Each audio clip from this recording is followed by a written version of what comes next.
अगर आपको भी ऐसा लगता है कि मैंने किसी का कुछ नहीं बिगाड़ा फिर भी मेरे साथ ही बुरा हो रहा है, तो ये कहानी आपके लिए ही है। बहुत समय पहले की बात है, एक गांव में नरेश नाम का एक किसान रहता था। गांव में लोग उसे ईमानदारी और शांति से जीने वाले व्यक्ति के रूप में जानते थे। उसकी पत्नी सीमा भी उतनी ही सरल और सहनशील थी। दोनों ने कभी किसी का कुछ नहीं बिगाड़ा और न ही किसी को कभी धोखा दिया। लेकिन जैसे तैसे समय बीतता गया, उनके साथ अजीब बातें होने लगी। उनके खेत का पानी बंद कर दिया गया। धीरे धीरे उनकी सारी फसलें खराब हो गई। उनकी गाय बीमार पड़ गई। जमीन का एक हिस्सा जबरदस्ती विजय नाम के जमींदार ने हथिया लिया। गांव के लोग उनकी बातें करने लगे कि ये तो बिल्कुल बेवकूफ़ आदमी है, किसी से बहस नहीं करता, लड़ता नहीं है, इसका भला कैसे होगा। एक दिन थक हार कर नरेश गांव के मंदिर की सीढ़ियों पर बैठ गया और आसमान की तरफ देखकर रोने लगा और कहने लगा कि हे भगवान, मैंने चोरी नहीं की, किसी का दिल नहीं दुखाया, कभी झूठ नहीं बोला, फिर भी मेरी दुनिया क्यों उजड़ रही है।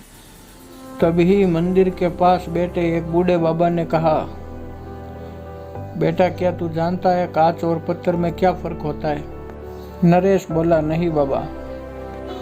तभी बाबा बोले, पत्थर पर अगर कोई पैर रख दे तो पत्थर को कुछ नहीं होता, लेकिन कांच पर पैर पड़ते ही वो टूट जाता है, क्योंकि कांच कीमती होता है, नाजुक होता है और उसे तराशने के लिए वक्त, दर्द, आग से गुजरना पड़ता है। बाबा की बात ने नरेश की सोच बदल कर रख दी। उसने फैसला किया कि वो हालात से हार नहीं मानेगा। उसने मेहनत जारी रखी, लेकिन अब समझदारी के साथ। उसने पास के शहर में जाकर खेती के नए तरीके सीखे, गायों का इलाज ढूंढा और दूध की डेयरी का भी काम शुरू किया। गांव में एक समूह बनाया और गरीब किसानों के लिए एक सहकारी संस्था बनाई। जमींदार विजय, जो नरेश को कमज़ोर समझता था, एक दिन पकड़ा गया। उसने नरेश की ज़मीन पर नकली कागज से कब्जा किया था। अब गांव वाले उसके खिलाफ खड़े हो गए, क्योंकि नरेश ने अब आवाज़ उठानी सीख ली थी।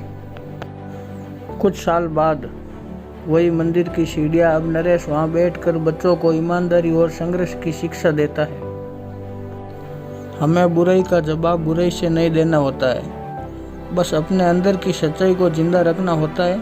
समय सबका हिसाब करता है, देर से सही लेकिन करता जरूर है। ऐसा कभी भी मत सोचो कि मैं अच्छा हूँ लेकिन मेरे साथ बुरा ही बुरा होता जा रहा है। अगर भगवान को जब कुछ देना होता है ना, तब 1-2 साल आपकी कठिन परीक्षा लेते हैं। ये बात समझो आप। वीडियो देखने के लिए धन्यवाद। ये कहानी कैसी लगी हमें कमेंट में ज़रूर बताएं।